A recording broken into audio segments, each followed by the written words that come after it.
Nagsisimula ang pelikula sa gitna ng New York City, isang serye ng nakakatakot na mga pagpatay ang naganap, habang ang isang hindi kilalang salarin ay nagsasagawa ng walang awa na pag-atake gamit ang isang silencer na baril.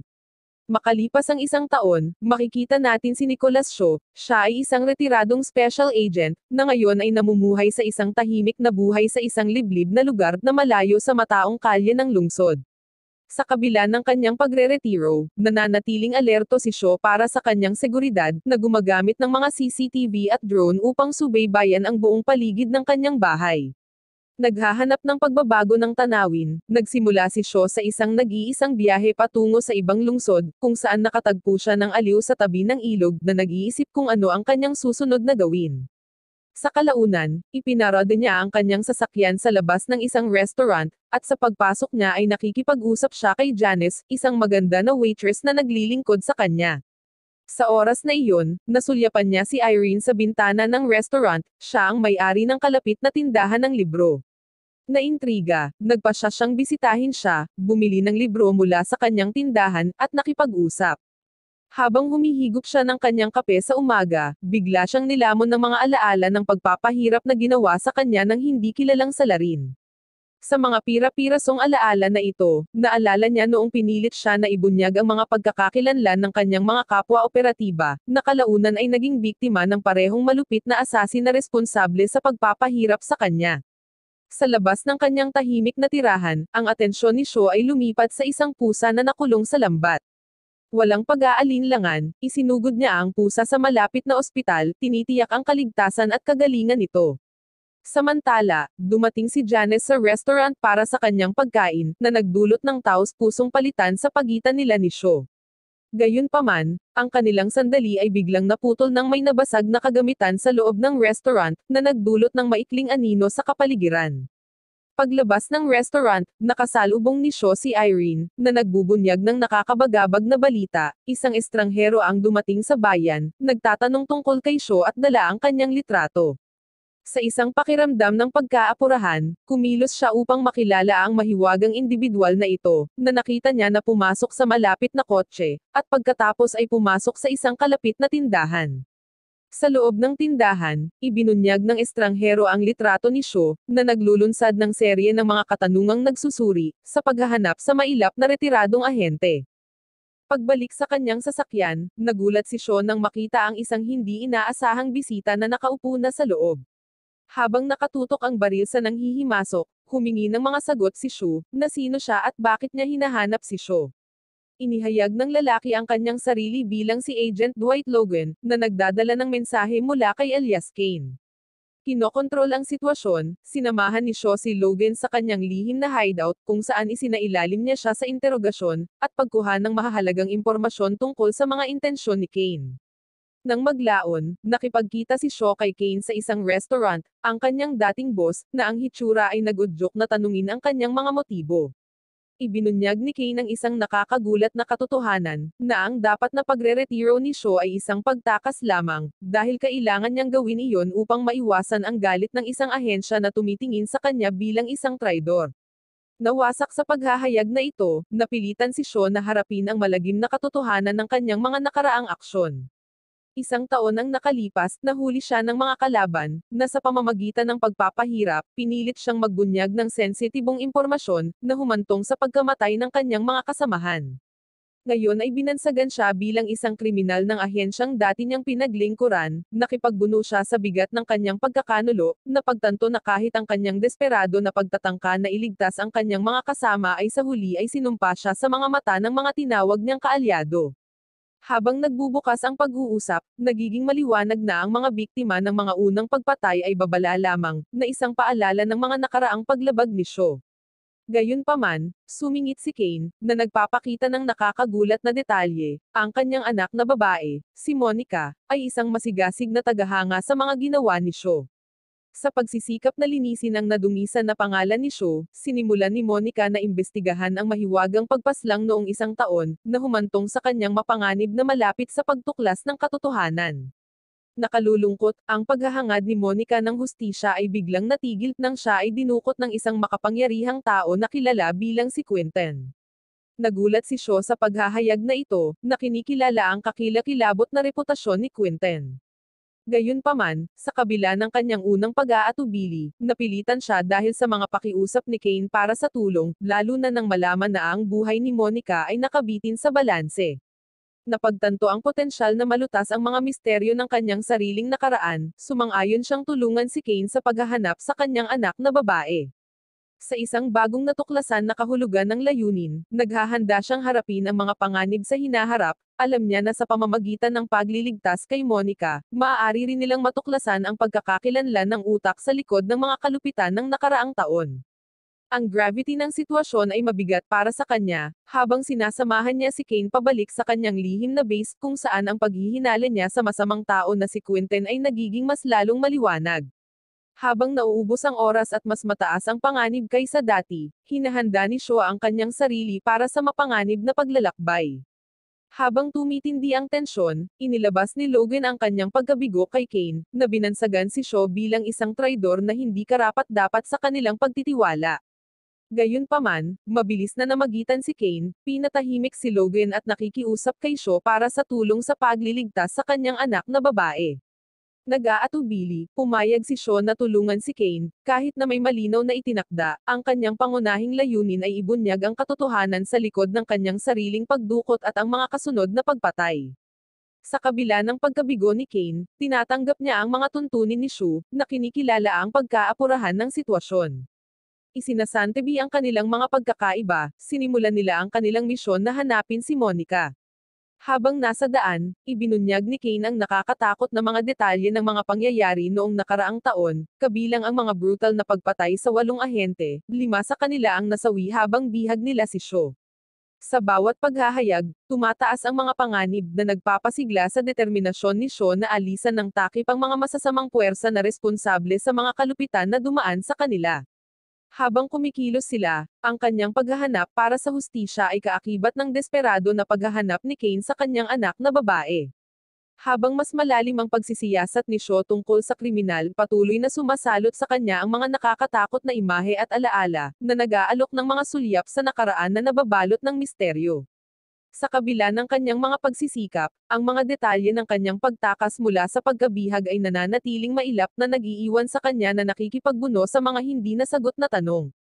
Ang pagkatuklas ng isang larawang nag-uugnay kay Monica at Javier, isa sa mga pinaslang na ahente, ay nagdulot ng hinala at higit na nagpapasigla sa determinasyon ni Shaw. Sa pagsubaybay sa mga lead, bigla silang pinaulanan ng mga bala mula sa labas na nagudyok sa kanila na habulin ang umaatake.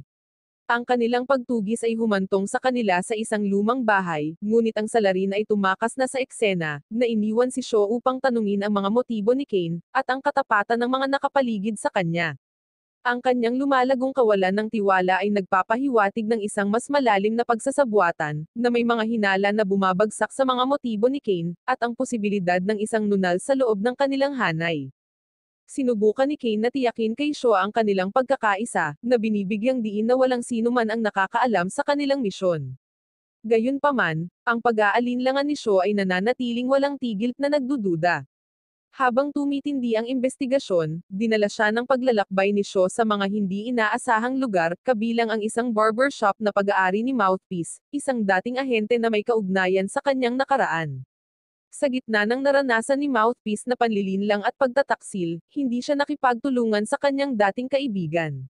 Dahil iniwan niya ang kanyang dating buhay, natagpuan ni Shaw ang kanyang sarili na walang pagpipilian kundi ang pilitin si Mouthpiece na tumulong sa kanyang misyon. Gayunpaman, ang kanyang paghahangad ng hustisya para sa pagkidnap kay Monica ay nananatiling matatag. Si Mouthpiece na isang dating kasamahang ahente na naging barbero, ay nagbibigay ng impormasyon sa kanya. Itinuro siya kay Richard, isang kahina-hinalang tao na may kaugnayan sa club kung saan dinukot si Monica. Pinuntahan ni Shaw si Richard, na sa una ay nag-aalangan na makipagtulungan, ngunit sa huli ay nagbubunyag ng mahahalagang impormasyon sa ilalim ng pagpilit. Inamin ni Richard na si Monica ay talagang kinuha mula sa kanyang club ng kanyang mga tauhan, ngunit pagkatapos ay dinukot ng isang misteryosong grupo. Sa kabila ng kanyang pag-aatubili, ang determinasyon ni Shaw ay humantong sa kanya upang matuklasan ang katotohanan sa likod ng pagkawala ni Monica. Habang pinoproseso ni Shaw ang mga bagong natuklasang impormasyon, ang mga pagdududa ay bumabalot sa kanyang isipan, na nagpapataas ng mga alalahanin tungkol sa mga tunay na motibo. Sa panganib na nakaabang sa bawat pagkilos, dapat siyang umiwas sa isang kalituhan ng panlilinlang at pagkakanulo, na nag-iingat sa pagkahulog sa isa pang bitag. Sa isang mapagpasyang hakbang, pinatay niya si Richard, pagkatapos makuha ang mahahalagang impormasyon tungkol sa kinaroroonan ni Monica. Pumunta sila sa lokasyon na ibinigay ni Richard, isang liblib na greenhouse na matatagpuan sa gitna ng sakahan. Sa pagpasok sa compound, mabilis na pinabagsak ni Shaw ang mga gwardya, sa huli ay iniligtas si Monica mula sa pagkabihag. Gayunpaman, ang kanilang pagtakas ay pansamantalang natigil habang ipinahayag ni Monica ang kanyang pagnanais na kunin ang isang ebidensya mula sa opisina ni Quentin. Hindi umiiwas sa tumitinding panganib, nagpatuloy sila patungo sa opisina ni Quentin para lamang makita ang kanilang mga sarili sa ilalim ng pagkubkob ng mga naka-alertong gwardya, na inihayag ang kaakibat ng gobyerno ng pasilidad. Sa kabila ng pagharap sa matinding labanan mula sa strike force ng ahensya, si Shaw ay nananatiling hindi natatakot, inalis ang mga umaatake, at matagumpay na na-access ni Monica ang data ng system.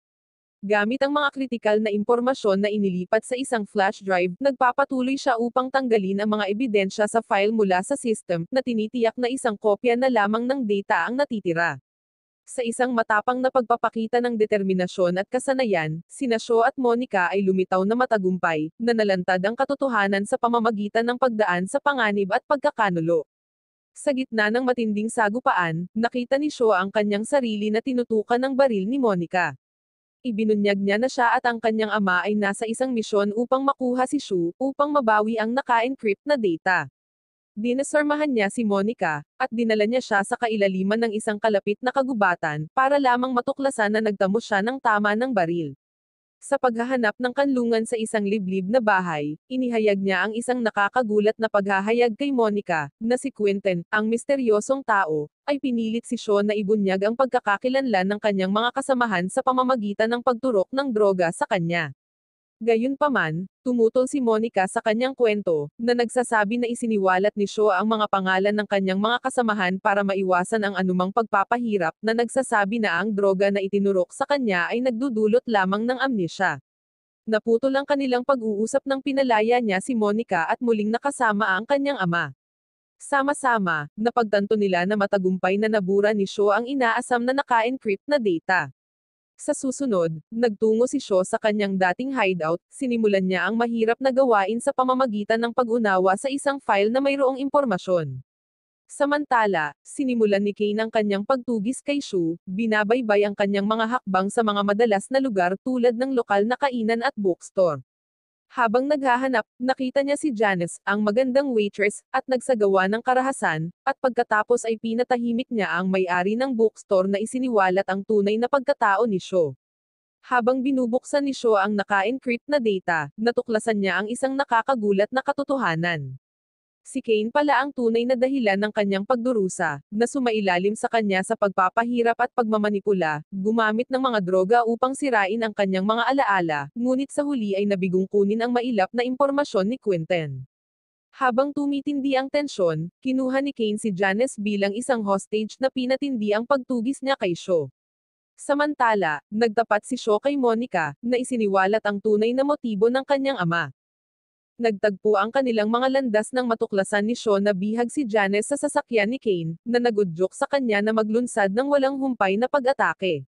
Sa isang napakasakit na showdown, sumiklab ang putok na nagtulak kina Shaw at Kane patungo sa isang dramatikong paghaharap sa dalampasigan. Dumating si Monica sa eksena, ang kanyang sariling paghihiganti ay pinalakas ng paghahayag na si Kane ang may pananagutan sa pagkamatay ng kanyang minamahal na si Javier. Habang umabot sa kasukdulan ang paghaharap, tiyak na inalis ni Shaw si Kane, na pinipigilan si Monica na isagawa ang sarili niyang tatak ng hustisya. Sa resulta ng kaguluhan, pumunta si Shaw sa isang paaralan, na nakipagkita sa isang guro na dati niyang kasamahan. Ang kanilang pag-uusap ay nagpapakita ng nakakaligalig na posibilidad ng isang mas malaking pagsasabuatan sa paglalaro. Nahaharap sa tumataas na kawalan ng katiyakan, ang mga aksyon ni Shaw ay biglang uminit, habang siya ay naglabas ng baril, na nagpapahiwatig sa lalim ng kanyang pagkakasangkot sa naganap na krimen. Sa labas, isang misteryosong tawag ang naganap sa pagitan ni Shaw at ng misteryosong may-ari ng bookstore na nagpapahiwatig ng hindi nalutas na mga misteryo at nakatagong agenda. Kaya nagdesisyon si Shaw na pansamantalang umalis sa bayan, na binanggit ang mga usapin sa negosyo. Bilang karagdagan, isang intriga ang umuusbong sa misteryosong salaysay, na nag-iiwan ng mga hindi nasagot na mga tanong. Wow naman! Doon nagtatapos ang pelikula mga idolo, salamat sa inyong panonood.